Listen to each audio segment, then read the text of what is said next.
जब पापा का कैंसर का इलाज चल रहा था, उस दौरान एक ऐसा मोड़ आया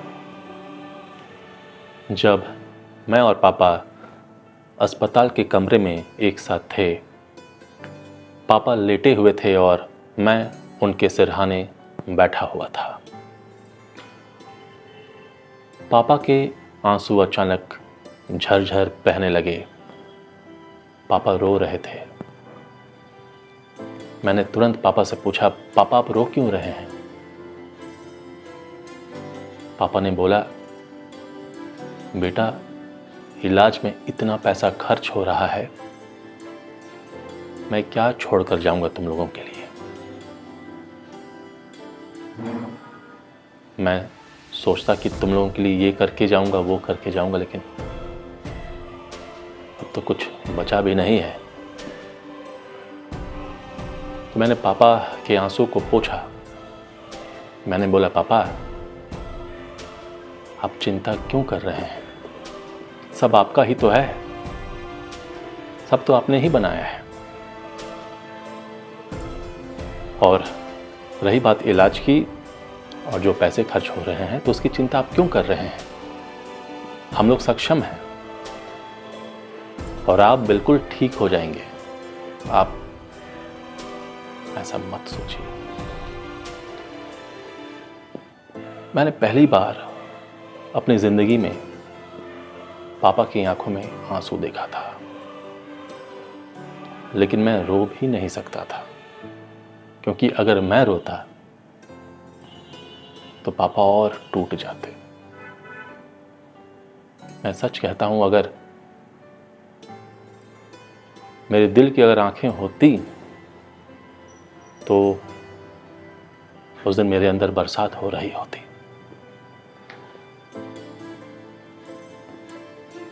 मैं भागता रहा, कभी डॉक्टर, कभी प्रकृति और कभी ईश्वर के पास, लेकिन पापा की रेस कहीं और की थी। मैं उन्हें पकड़ ना सका और पापा मुझे छोड़कर चले गए। अंबर पे मेरे एक ही तारा, वो एक तारा हो तुम। ना कोई खुदा मेरा तेरे सिवा, मेरा जग सारा हो तुम। मैंने तुम्हें जहाँ रखा, कोई नहीं है वहाँ। पापा मेरी जान हरदम रखना, अब हाथ ये सर पर तुम।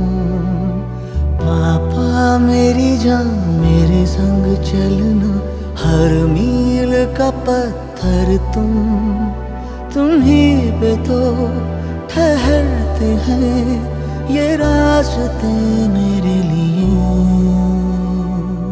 इस कड़ी में मैं बताऊंगा कि इलाज के क्रम में पापा का कैंसर कैसे फैलता चला गया। पापा के 4 कीमो हो चुके थे और पैम मेंटेनेंस सेशन चल रहा था, यानी इम्यूनोथेरेपी का सेशन चल रहा था। इलाज के ही क्रम में पापा की पीठ में दर्द होना शुरू हुआ। उसे कई बार हमने अपने ऑन्कोलॉजिस्ट से दिखाया। उन्होंने देखा भी और कहा कि ये मसल पेन है। सो पापा मसल पेन की दवाइयाँ खानी शुरू कर दी। पापा की 7वीं इम्यूनोथेरेपी कंप्लीट हुई। फिर हम लोग मेदांता अस्पताल से रांची पहुँचे। पापा ने कहा कि चलो हड्डी विशेषज्ञ से भी दिखा लेते हैं कि पेन क्यों हो रहा है। ऑन्कोलॉजिस्ट तो बोल रहे हैं कि मसल पेन है, लेकिन आराम तो मुझे नहीं मिल रहा है। सो हमने हड्डी के कुछ डॉक्टरों को दिखाया कि पीठ में दर्द का क्या कारण हो सकता है।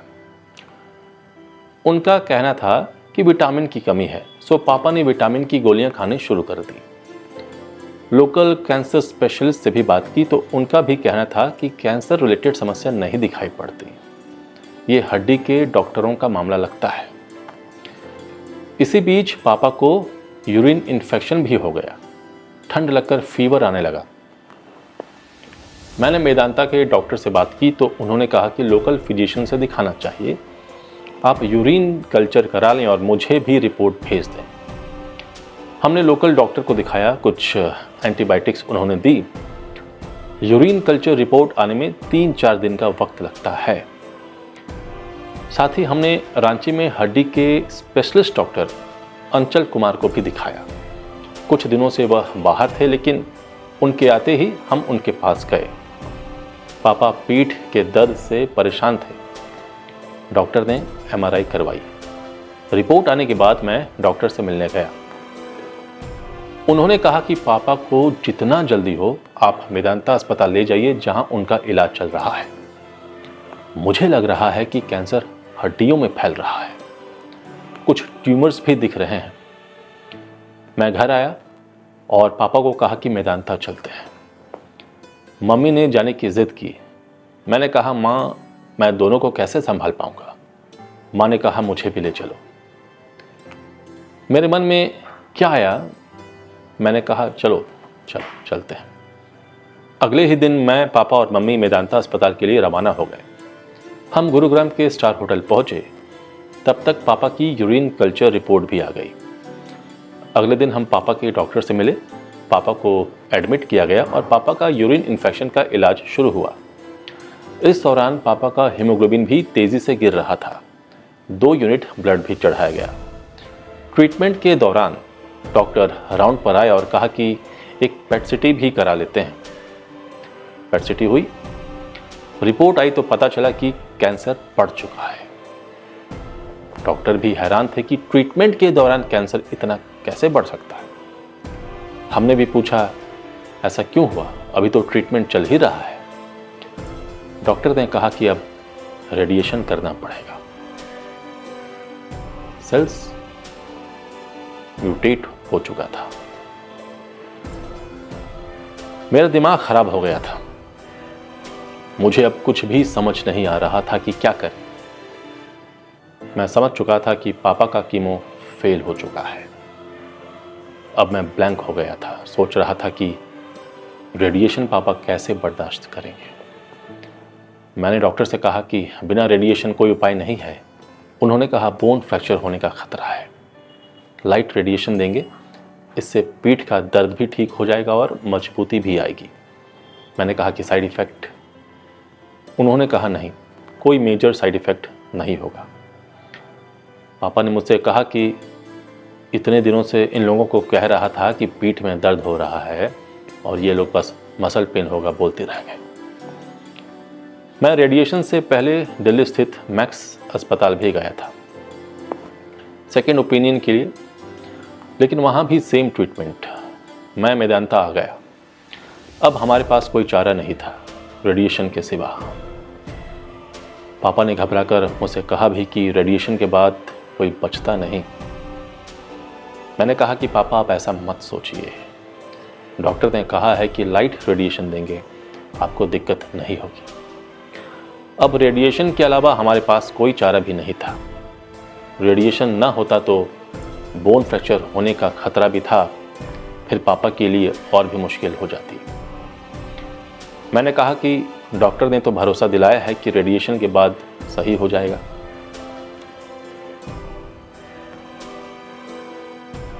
फिर थोड़ी देर में रेडिएशन डिपार्टमेंट से 2 डॉक्टर आए। उन्होंने रेडिएशन के बारे में जानकारी दी। उन्होंने बजट भी दिया, फिर चले गए। पापा ने बजट के बारे में सुन लिया था। उनकी आंखें भीग गईं। वह मेरी तरफ देखे, रोने लगे।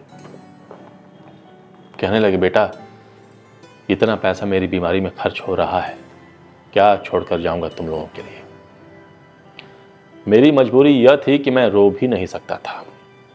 मैं किसी तरह बस खड़ा था। मैंने अपने गले पर जोर देकर अपने शब्दों को नॉर्मल तरीके से मुंह से निकाला। डर था कहीं मैं भी न रो दूं। अगर मैं रो देता तो पापा टूट जाते। मैंने आज तक पापा को रोते नहीं देखा था। मैंने ईश्वर से यही कहा कि तुम इतना क्रूर कैसे हो सकते हो, निर्दयी हो तुम। मैंने पापा से कहा कि पापा सब आपका ही तो है, आप टेंशन क्यों लेते हैं? आपके 2 बेटे हैं, दोनों सक्षम हैं, आप चिंता न करें। पैसे की कोई दिक्कत थोड़ी ना है। मैंने उनके आंसू पोंछे। सच कहूं तो मेरे दिल के अंदर आंख होती तो वह उस दिन जरूर होती और फूट फूट कर होती। कुछ दिनों में पापा का यूरिन इन्फेक्शन ठीक हुआ। उसके बाद पापा को रेडिएशन डिपार्टमेंट में ले जाया गया। पापा की रेडिएशन की तैयारी शुरू हुई। पापा के कुल 10 सेशंस होने थे। रेडिएशन शुरू करने से पहले सांचा बनाया गया। उस जगह की माप और मार्किंग की गई जहां पर रेडिएशन होना था। उसके बाद पापा का फिर से ब्लड टेस्ट कराया गया तो पाया गया कि हीमोग्लोबिन 7.8 था। रेडिएशन शुरू करने से पहले फिर से 2 यूनिट ब्लड चढ़ाया गया। पापा का पहला रेडिएशन भी हुआ। उसके बाद पापा को डिस्चार्ज कर दिया गया। अब एक शीट बनी कि रोज़ 9 दिनों तक रेडिएशन लेने के लिए अस्पताल आना होगा। वहीं ऑन्कोलॉजिस्ट ने कहा कि रेडिएशन का सेशन पूरा होने के बाद कीमो भी शुरू किया जाएगा।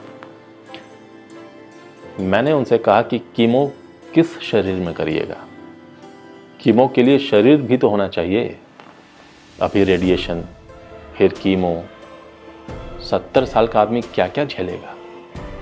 मैंने इस दौरान इतने पेशेंट्स देखा था जो बेड पर असहाय लेटे हुए थे, बस ऑक्सीजन के सहारे जिंदा थे। रेडिएशन के क्रम में ऐसे कई मरीज भी दिखे जो जिंदा तो थे लेकिन बेड पर हताश पड़े हुए थे। मैं पापा को ऐसे नहीं देख सकता था, ना ही पापा खुद को। मेरा भरोसा अब एलोपैथी ट्रीटमेंट से उठ चुका था। मुझे समझ में आ चुका था कि अब इनके पास कोई उपचार नहीं है। लेकिन डॉक्टर करता भी क्या? उसके पास सिर्फ कीमो था।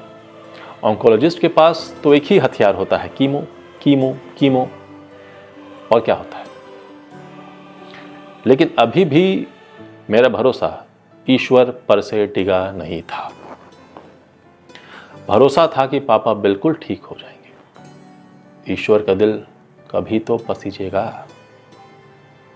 पापा को मैं रोज रेडिएशन के लिए ले जाता। 15 से 50 मिनट में पापा का रेडिएशन हो जाता। फिर हम वापस होटल आ जाते। पापा का पेन किलर अभी भी चालू था। वह हर 2 दिन में पेन किलर खाते। जैसे जैसे रेडिएशन होता गया वैसे वैसे पेन भी कम होता चला गया। पापा बेहतर फील करने लगे, लेकिन कमज़ोरी बहुत थी। हमने स्टार होटल में 2 कमरे ले रखे थे, 2 रूम 1 किचन। वहाँ पर वही व्यवस्था थी। इस बार मेरे साथ मम्मी भी थी, मुन्ना भैया भी आ चुके थे और मेरी भगनी भी गुरुग्राम में रहती है, वह भी आ गई। हम 5 लोग पापा के साथ अब मौजूद थे। मैं पापा के गिरते हीमोग्लोबिन से चिंतित था। पापा बहुत कमज़ोर हो चुके थे। शरीर पर कपड़ा अब टंगा हुआ सा दिखता। पापा का कॉलर बोन अब महज कॉलर बन चुका था। लेकिन इस कंडीशन में भी पापा रेडिएशन लेने के लिए पैदल चलकर ही जाते। बोले व्हील चेयर पर तो नहीं बैठूंगा। इस दौरान हम कुल 28 दिन गुरुग्राम के स्टार होटल में रहे। मम्मी और भगनी ने खाना बनाने का डिपार्टमेंट संभाल रखा था। माँ के आने से मुझे बहुत सपोर्ट मिला। उन 28 दिनों में हमने तय किया कि पापा को बिल्कुल ठीक करना है। हमने दिन रात एक कर दिया। मैं सुबह 5 बजे ही उठ पापा के लिए जूस बनाने की प्रक्रिया में लग जाता। पत्तों के मिश्रण से जूस तैयार करता। उसके लिए गुरुग्राम को छान मारता। कई तरह के पत्तों का इंतज़ाम करना पड़ता। कहीं किसी के घर के सामने से कड़ी पत्ता तोड़ लेता, नीम के पेड़ों से दातुन तोड़ ले आता। और भी कई पत्ते थे जो मैं इस्तेमाल करता था पापा के जूस को बनाने के लिए। पापा को खुद से सब्ज़ी खरीदना अच्छा लगता था। जब पापा स्वस्थ थे और उन्हें कैंसर डिटेक्ट नहीं हुआ था, तब जब भी वह मुझे लेकर सब्ज़ी खरीदने बाज़ार जाते, पापा ही सब्ज़ी चुना करते। मैं बस खड़ा रहता। मुझे सब्ज़ियों के बारे में ज़्यादा जानकारी नहीं थी। लेकिन जब से पापा बीमार हुए, रांची का ऐसा कोई भी सब्जी बाजार नहीं होगा जहां मैं खुद सब्जी लेने नहीं गया। जहां भी पता चलता कि आज यहाँ बाजार लगने वाली है और वहाँ ताज़ी और अच्छी सब्जी मिलती है, मैं वहाँ जाता और ख़ुद से सब्जियाँ चुनता। मैं एक एक सब्जी चुन कर उठाता। मैं पापा को भतुआ यानी सफ़ेद पेठा का भी जूस पिलाता। उसके लिए पूरा बाजार छान मारता। कई बार सफलता हाथ लगती तो कई बार निराश होकर आता, लेकिन मैं उस दिन अगर बाजार में नहीं मिला तो कहीं ना कहीं रांची के गांव में घुसकर किसी के घर पर ही सही इंतज़ाम तो कर ही लेता। कच्ची हल्दी के लिए कई बार भटकना पड़ता। पापा के लिए देसी अंडे ढूंढ कर लाता। गुरुग्राम में भी मैंने पापा के लिए ताज़ी सब्जियों का पूरा इंतज़ाम कर रखा था। एक दुकान वाले से दोस्ती कर ली थी। उसको राजनीति में बड़ा इंटरेस्ट था। वह देश की मौजूदा राजनीति पर अपनी राय देता। मैं मन मारकर उसकी कहानियाँ सुना करता, क्योंकि वह मुझे सफ़ेद पेठा लाकर देता था। इन 28 दिनों में मैं कई बार मंदिर गया, गुरुद्वारा भी गया। ईश्वर के सामने हाथ जोड़े, घुटनों पर बैठ प्रार्थना की। माँ भी शाम को मंदिर में बैठ प्रार्थना करती। अब रेडिएशन का सेशन कंप्लीट हुआ। रेडिएशन वाले डॉक्टर ने कहा कि सेशन कंप्लीट हो चुका है, अब 3 महीने के बाद फिर से पेट सिटी करेंगे, लेकिन 10 दिन के बाद फिर से एग्जामिन करेंगे, उसके बाद आप जा सकते हैं। हमने तय किया कि अभी कुछ दिन यहीं रहेंगे। रेडिएशन का क्या असर होता है, प्रॉपर चेकअप के बाद ही रांची जाएंगे। मैंने रेडिएशन के बाद के साइड इफ़ेक्ट के बारे में कई कहानियाँ सुन रखी थी। रेडिएशन के बाद पापा ने होटल की बालकनी में वॉक करना शुरू कर दिया। बालकनी लंबी थी, लेकिन 1-2 दिन ही वॉक कर पाए। उन्हें फीवर आने लगा। मैं फिर से रेडिएशन वाले डॉक्टर से मिला और कहा कि पापा को फीवर आ रहा है। उन्होंने कहा कि एक बार फिजिशियन से दिखा लिया जाए। हमने मेदांता में ही फिजिशियन को दिखाया। उन्होंने कई टेस्ट करवाए, टेस्ट सब सही आए। उन्होंने कुछ दवा दी, कहा इससे ठीक हो जाएगा। पापा का फीवर ठीक भी हुआ। मैंने पापा और मम्मी से कहा कि ऑन्कोलॉजिस्ट ने कहा है कि अभी और कीमो करेगा।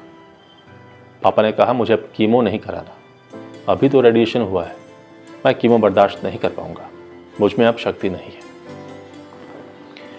मुझे रांची ले चलो, मैं यहाँ नहीं रहूँगा। कीमो के लिए न तो पापा ही तैयार थे, न ही माँ, और मैं तो कतई नहीं। मुझे पता था कि अगर कीमो हुआ तो मैं पापा को शायद रांची नहीं ले जा पाऊंगा, क्योंकि पापा के शरीर में अब खून के अलावा कुछ बचा नहीं था। पापा बस अपने विल पावर की बदौलत खड़े थे। तय हुआ कि जब पापा को बेहतर फील होगा तब हम लोग कीमो के लिए जाएंगे, लेकिन अभी तो यह मुमकिन नहीं है। हम लोग रांची आ गए। पापा रांची आकर खुश थे। 28 दिनों के बाद वह रांची आए थे। आते ही उन्होंने फिर से दफ्तर में एंट्री की, कुछ देर बैठे और बातें की। सब सही चल रहा था। मैं रोज़ की तरह पापा के लिए जूस बनाता, सुबह 6 से 12 बजे तक पापा में ही लगा रहता। पापा को जूस पिलाने के बाद नाश्ता करवाता। कभी कभी न खाने की ज़िद करते तो उन्हें अपने हाथों से खिलाता। पापा को नहलाने के बाद मैं फ्रेश होता और नहाने जाता। दिन में जब पापा खाने में आनाकानी करते तो मम्मी बोलती, रुकिए, बड़ा बेटा को बुलाती हूँ, क्योंकि पापा इस दौरान ना मम्मी की सुनते ना ही मेरे छोटे भाई राहुल की। उसके बाद पापा तुरंत खा लेते। रात को हम दोनों भाई पापा के पास बैठते और उनका पैर दबाते, खूब बातें भी करते। पापा बोलते, बेटा तुम लोग हमेशा एक साथ रहना, अखबार को आगे बढ़ाना, काम नहीं रुकना चाहिए। मैं रहूं या ना रहूं, अखबार निकलना चाहिए। हम दोनों भाइयों ने उनके सामने प्रण लिया, पापा अखबार भी निकलेगा और आगे भी बढ़ेगा। आप चिंता मत करिए, आप जल्दी ठीक हो जाइएगा, आपको कुछ हुआ थोड़े है। हम लोग सितंबर में फिर से गांव चलेंगे, फिर मस्ती करेंगे। पापा को सुलाने के बाद हम दोनों भाई सोने जाते। कुछ दिन के बाद पापा को फिर से फीवर आना शुरू हुआ। मुझे समझ में नहीं आ रहा था कि फिर से फीवर क्यों आ रहा है? अभी तो सारे चेकअप हुए। मैंने मेदांता में डॉक्टर से बात की। उन्होंने कहा कि यूरिन कल्चर करवा लीजिए। पता चला कि पापा को फिर से यूरिन इन्फेक्शन हो गया है। अभी कुछ दिन पहले ही हम मेदांता में इसका ट्रीटमेंट करवा के आए थे। खैर, पापा का ट्रीटमेंट शुरू हुआ और इन्फेक्शन भी ठीक हो गया, लेकिन इस बीच पापा का हीमोग्लोबिन का गिरना बंद नहीं हुआ। मैं हर 3-4 दिन में पापा के लिए ब्लड का इंतज़ाम करता और चढ़वाता।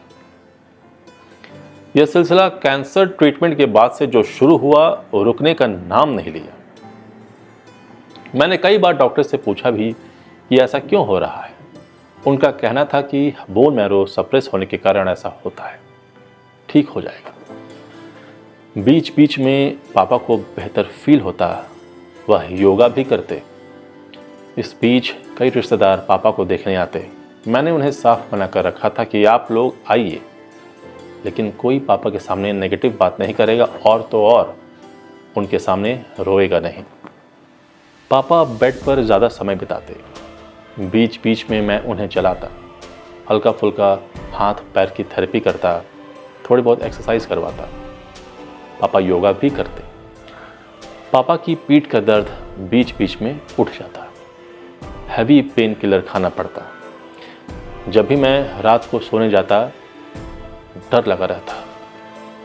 रात को कई बार उठ पापा के कमरे में झांकता। पापा और मम्मी को सोया हुआ देख चला जाता। दिन में 3 बार मैं पापा की बीपी, हार्ट रेट और ऑक्सीजन लेवल को मॉनिटर करता। एक दिन अचानक पाया कि पापा का हार्ट रेट बढ़ा हुआ है, 140 से अधिक था। पापा को फीवर भी था और बीपी भी बढ़ा हुआ था। मैंने पापा को कुछ नहीं बोला। फीवर की दवा दी और थोड़ी देर वॉच किया। हड़बड़ाया नहीं। मैंने उस दौरान पास के सैमफोर्ड अस्पताल में बात कर ली थी।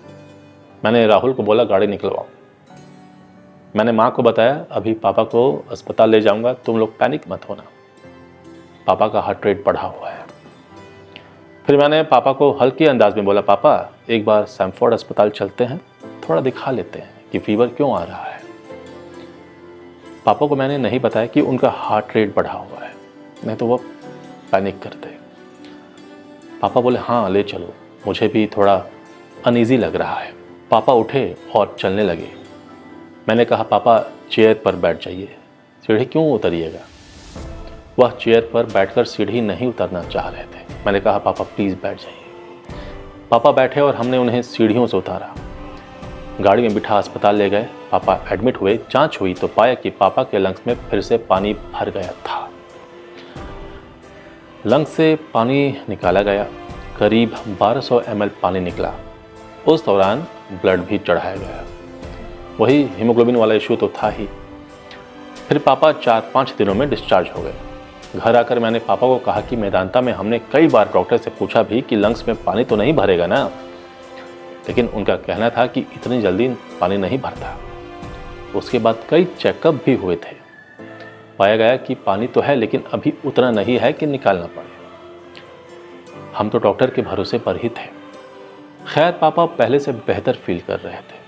खाना वाना भी अच्छे से खा रहे थे। सुबह जूस पीते, खाने में मिलेट्स की रोटी, सामा का चावल या जौ का भात, दाल, कीनुआ या मोटा अनाज खाते। गेहूँ पापा नहीं खाते, गेहूँ की रोटी नहीं खाते। दिन में सत्तू पिया करते, फल खाया करते। शाम को फिर से मिलेट्स का आइटम और उसके बाद मसूर दाल, सहजन और उसके पत्तों का सूप देता। इससे आयरन बढ़ता है। यही रूटीन चलता। रेडिएशन के बाद पापा को यूरिन करने में दिक्कत आती। बार बार यूरिन होता तो वह उठकर बाथरूम नहीं जा पाते। बहुत कमज़ोरी महसूस होती। जब मम्मी आसपास नहीं होती तो मैं कई बार पापा का डायपर बदल देता। पापा शुरू में तो हिचकिचाते लेकिन मैं नहीं मानता, बदल देता। वैसे डायपर बदलने में मुझे दिक्कत नहीं होती क्योंकि मैं अपने 3 साल के बेटे रुद्रव के डायपर को कई दफ़ा बदलता था। एक्सपर्ट हो चुका था। पापा में मुझे रुद्रव ही दिखता। पापा मेरे लिए अब मेरे बेटे हो चुके थे। डिस्चार्ज होने के 3-4 दिनों के बाद मुझे लगा कि पापा का हीमोग्लोबिन टेस्ट करवा लेना चाहिए। मैंने पापा से पूछा कि पापा आपको कैसा लग रहा है? पापा ने कहा अच्छा लग रहा है, लेकिन मैंने टेस्ट करवा लिया, देखा हीमोग्लोबिन अभी ठीक है, 3-4 दिन बाद फिर से देखा जाएगा।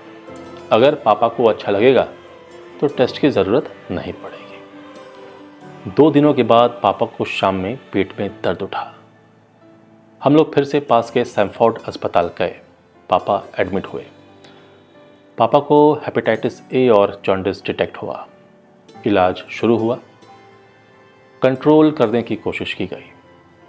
पाया गया कि कंट्रोल हो जाएगा तो 1-2 दिन में डिस्चार्ज हो जाएंगे। गुरुवार की सुबह मैंने पापा को अस्पताल की गैलरी में वॉक भी करवाया। कुर्सी पर बिठाकर हाथ पैर को रिलैक्स करवाया। यह पहली दफ़ा थी जब मेरे भाई ने पापा का वीडियो बनाया, मेरी पत्नी ने तस्वीर ली। मैंने इलाज के क्रम में कभी भी पापा की तस्वीर नहीं निकाली थी। पापा को मैं फिर कमरे में ले गया। हम सभी पापा के साथ थे। माँ दिन भर पापा के साथ अस्पताल में रहती। मैं घर आकर पापा के लिए कुछ बनाता रहता। पत्नी ने भी पूरा साथ दिया। रात 12 बजे जब मैं पापा को सुलाकर घर आया तो करीब 3 बजे फ़ोन आया कि पापा सोए नहीं हैं, पापा को असहनीय पीड़ा हो रही है।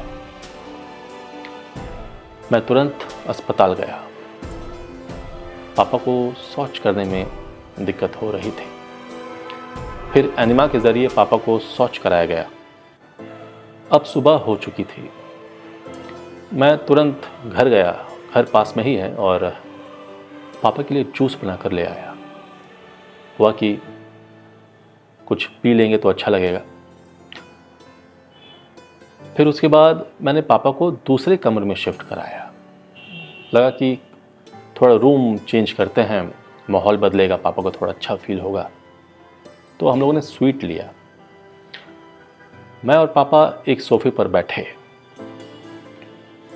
माँ और भाई सामने खड़े थे। पापा ने मेरे हाथों से जूस पिया और कंधे पर हाथ रखा। यह आखिरी जूस था जो पापा ने मेरे हाथों से पिया। उसके बाद पापा सोने चले गए। उन्हें आराम लग रहा था। 4-5 घंटे नींद में सोए। उसके बाद उनकी आंख नहीं खुली। स्थिति बिगड़ने लगी। आईसीयू में तुरंत शिफ्ट कराया गया। उस दौरान मैंने कैंसर स्पेशलिस्ट से भी बात की। उन्होंने पापा की रिपोर्ट्स देखी और कहा कि पापा को शांति से जाने दिया जाए। मुझे पता था कि पापा के पास 1 साल से भी कम समय था, लेकिन मैंने अपने पिता के लिए हर वो प्रयास किया जो एक आम इंसान के वश में हो। मैं अपने पिता के लिए रोज पहाड़ तो लाता, लेकिन वह बूटी कौन सी थी जो उनके लिए संजीवनी का काम करती, उसकी पहचान नहीं कर पाया। बस ईश्वर यहीं जीत जाते हैं और इंसान यहीं पिछड़ जाता है। मेरे पापा मुझे छोड़कर चले गए। मैं हार गया। पापा को बचा नहीं सका। पापा हमें छोड़कर चले गए थे।